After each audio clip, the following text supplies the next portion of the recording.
Hello students, today we start a very important lesson from your section as a plant physiology, the lesson number 13 known as photosynthesis. And first of all we get see which are the important points regarding with this lesson we have to learn. That is, first of all we will see introduction about this lesson. Then second one we will see early experiments regarding with process of photosynthesis given by different types of scientists. Then ultrastructure of chloroplast is given in your syllabus. Then pigment system, you know that what are the pigments? Pigments having color, they can absorb to sunlight. Then part about light reactions and part about dark reactions. And in the last session they also given the factors affecting on the process of photosynthesis. So these are the main contents about this lesson. So today we will see the basic concepts regarding with definition of photosynthesis, regarding with nutrition, and which are the different requirements for process of photosynthesis. So in previous standard we just learned that is the concept about photosynthesis. You already know what is the photosynthesis. So what is the basic definition of photosynthesis? So you know that photo means light and synthesis means to make. So when green plants synthesize their own organic food substances with the help of CO2 and water in presence of chlorophyll A and sunlight, so that process is known as photosynthesis. So what is the basic definition of photosynthesis? So the process of synthesis of organic food materials. What is meant by organic food materials? Carbon containing molecules. And organic food material means glucose. जैसे कि green plants क्या करते हैं, organic food material को synthesise करते हैं और in presence of sunlight and chlorophyll, sunlight के और क्लोरोफिल के प्रेजेंस में with the help of simple substances. Simple substances कौन से हैं? जैसे कि CO2 एंड वाटर. सो उस प्रोसेस को हम कहेंगे photosynthesis. What is the basic equation of process of photosynthesis? So photosynthesis का बेसिक इक्वेशन ये है 6CO2 12 H2O. these are the simple substances, these are the inorganic substances. और यहाँ पे फॉर्मेशन होता है C6H12O6. ये जो होता है C6H12O6, this is known as molecule of glucose. और ये वाटर यहाँ पे रिमेन रहता है और यहाँ से क्या होता है, ऑक्सीजन का क्या होता है, रिलीज होता है. मतलब यहाँ पे क्या होगा, इक्वेशन के हिसाब से सनलाइट और क्लोरोफिल ए का जो प्रेजेंस होगा वो ग्लूकोज के फॉर्मेशन के लिए बहुत ही क्या होगा, इंपॉर्टेंट होगा. एक्चुअली फोटोसिंथेसिस ये एक एनाबॉलिक प्रोसेस है, ये एक डायनामिक प्रोसेस है और ये जो प्रोसेस होता है ये एक कन्वर्जन का प्रोसेस होता है. मतलब फोटोसिंथेसिस में क्या होता है कि लाइट एनर्जी का कन्वर्जन केमिकल एनर्जी में होता है, conversion of light energy into chemical energy. So this process is known as photochemical reaction.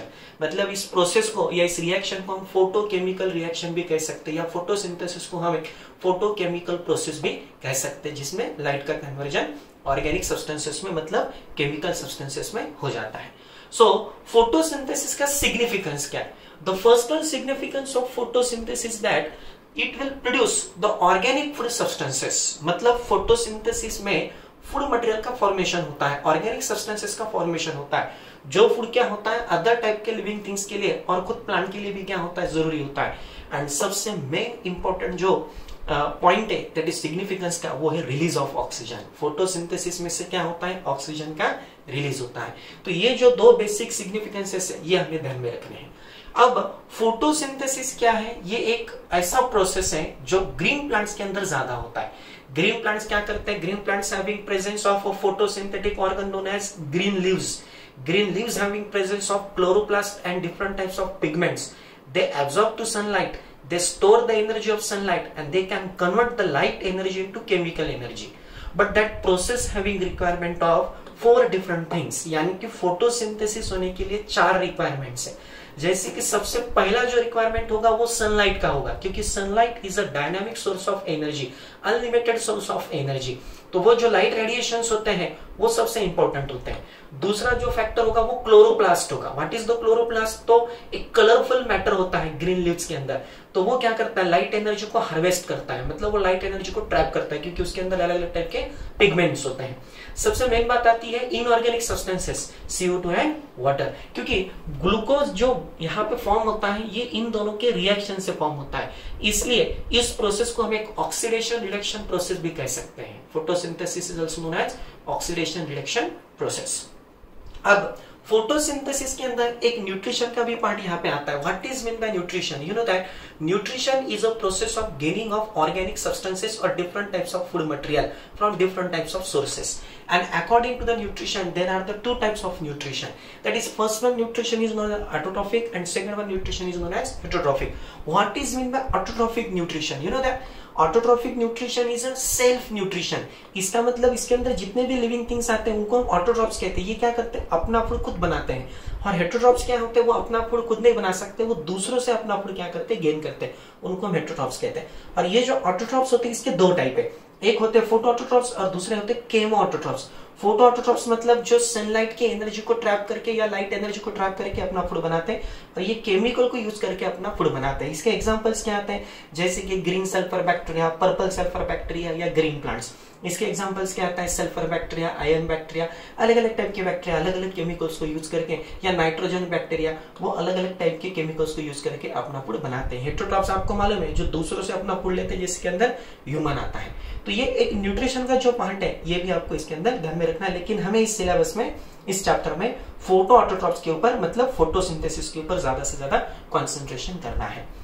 अब आपके एनसीईआरटी के अंदर रिक्वायरमेंट के बारे में बहुत अच्छा एक एक्सपेरिमेंट और एक बहुत अच्छा इंफॉर्मेशन दिया है कि पर्टिकुलरली अगर हम एक एक्सपेरिमेंट कैरी ऑन करते हैं, जैसे कि हमारे पास अगर एक लीफ है जिसको हम वेरिएटेड लीफ कहते हैं। वेरिएटेड लीफ का मतलब ये होता है कि जिस लीफ के अंदर अलग अलग कलर के जोन्स है, मतलब उसके अंदर ग्रीन कलर का भी एरिया होगा, उस लीफ के अंदर येलो कलर का भी एरिया होता है। इसका मतलब ऐसे लीव्स बहुत रेयर होते हैं, लेकिन उसको वेरिएटेड लीफ कहते हैं। और वो जो लीफ रहता है उसके अंदर अगर दो कलर के पोर्शन है, येलो एंड ग्रीन, और अगर हम दोनों पोर्शंस को सनलाइट के कांटेक्ट में रखते हैं और उनको अगर हम सेम रिक्वायरमेंट अगर हम देते हैं CO2 का और वाटर का, तो येलो सेक्शन जो होता है, येलो कलर का जो जोन होता है उसके अंदर ऑर्गेनिक फूड का सिंथेसिस नहीं होता है, लेकिन जो ग्रीन कलर का जो एरिया होता है उस लीफ का, उसके अंदर ऑर्गेनिक फूड का सिंथेसिस होता है। इसका मतलब क्या होता है कि फोटोसिंथेसिस होने के लिए ग्रीन कलर का एरिया मतलब क्लोरोप्लास्ट का होना जरूरी है। अगर हमें ये चेक करना है कि सनलाइट की जरूरत है क्या फोटोसिंथेसिस के लिए, तो सबसे इंपॉर्टेंट बात और एक एक्सपेरिमेंट हम यहाँ पे कंसिडर कर सकते हैं। आप दो लीफ ले सकते हो जो जिनका कलर क्या होगा, ग्रीन होगा। उसमें से एक लीफ को आपको क्या करना है, डार्क एरिया में रखना है, और दूसरे लीफ को आपको सनलाइट के कांटेक्ट में रखना है। तो जो सनलाइट के कांटेक्ट में जो लीफ आप रखोगे उसके अंदर स्टार्च बनेगा, और उसके अंदर अगर आप आयोडीन डालते हो तो आपको ब्लू कलर का वहां पे शेड मिल सकता है। इसका मतलब जहां पे सनलाइट है वहां पे ही फोटोसिंथेसिस हो सकता है। जहां पे डार्क एरिया होगा वहां पे सनलाइट का एक्सपोजर नहीं होगा तो वहां पे फोटोसिंथेसिस नहीं होगा। तीसरी जो रिक्वायरमेंट है वो है CO2। अगर आपको चेक करना है कि CO2 फोटोसिंथेसिस के लिए जरूरी है क्या, तो उसके लिए उन्होंने एनसीईआरटी के अंदर एक बहुत अच्छा एक्सपेरिमेंट दिया है कि एक टेस्ट ट्यूब आपको लेना है। उस टेस्ट ट्यूब के अंदर आपको क्या करना है, KOH के अंदर जो सोक कॉटन होता है उसको अंदर से घुमाना है। तो जिसकी वजह से क्या होगा, टेस्ट ट्यूब के अंदर जितना भी CO2 होगा वो पूरा एब्जॉर्ब किया जाएगा, और उसके अंदर एक ग्रीन लीफ को रख देना है जिसके अंदर वाटर भी होगा उस पर्टिकुलर टेस्ट ट्यूब के अंदर, उसको सनलाइट प्रोवाइड करना है। और एक दूसरा टेस्ट ट्यूब लेना है जिसके अंदर सोक्ड KOH का जो कॉटन है उसको अंदर से क्या नहीं करना है, आपको घुमाना नहीं है, उसके अंदर सीधा ग्रीन लीफ डाल देना है। तो जहां पे CO2 नहीं होगा वहां पे फोटोसिंथेसिस नहीं होता, लेकिन जिस टेस्ट ट्यूब के अंदर क्या होगा, CO2 का प्रेजेंस होगा वहां पे फोटोसिंथेसिस हो सकता है। और सबसे मेन रिक्वायरमेंट है वाटर की। अगर वाटर अवेलेबल नहीं है तो फोटोसिंथेसिस नहीं हो सकता। इसका मतलब क्या है, photosynthesis having 4 requirements which are the basic for process of photosynthesis, that is the sunlight, chloroplast, CO2 and water. आपके बुक में जो एक्सपेरिमेंट दिया है KOH का, पोटेशियम हाइड्रोक्साइड, वो आपको KOH ध्यान में रखना है कि वो KOH का सोल्यूशन जो रहता है उसके अंदर अगर हम कॉटन डालते हैं, सोक्ड कॉटन जो रहता है KOH का, वो CO2 को एब्जॉर्ब कर लेता है, जिसकी वजह से टेस्ट ट्यूब के अंदर CO2 नहीं रहेगा। और दूसरा टेस्ट ट्यूब ऐसा लेना है जिसके अंदर CO2 रहना चाहिए, मतलब वहां पे KOH वाला कॉटन यूज नहीं करना है। तो जहां पे CO2 रहेगा वहां पे ही फोटोसिंथेसिस उस लीफ के अंदर हो सकता है। So this is the point about introduction of photosynthesis, and in next session we just concern to the early experiments of process of photosynthesis. Thank you.